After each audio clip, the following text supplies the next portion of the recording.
Hi there, this is a follow-up video to my previous video about the controls being broken in Dark Souls 2 PC.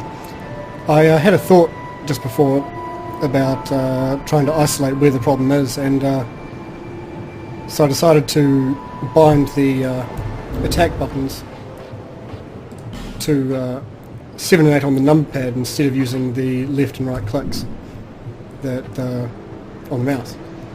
And so I rebound my macros, and as you can see, they now work perfectly. So there we go. So when you try and do a jumping attack or a guard break on the mouse, it doesn't work, but when every button is bound to the keyboard, it works fine.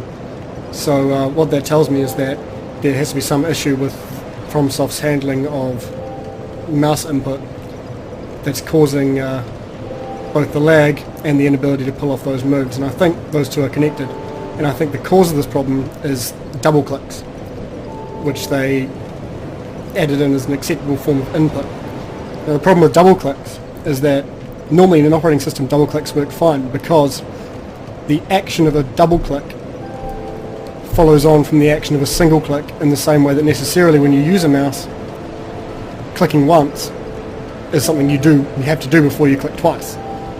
So when an operating system, you go into a folder, for example, you double click it, on the first click it selects the folder, and on the second click it enters it, whereas if you just click once it'll just select the folder and not enter it.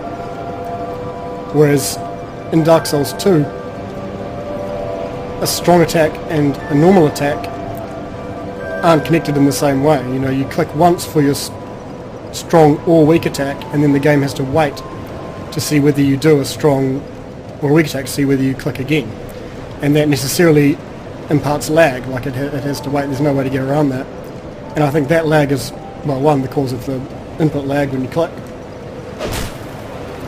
And two, I think that causes the guard break, either making it very difficult to pull off, or perhaps while it's waiting for the second click it actually loses the context of the special attack and makes it actually impossible to pull off. Good news is this should be patchable. If they get rid of the double clicks, that should solve the problem and the controls should be pretty good.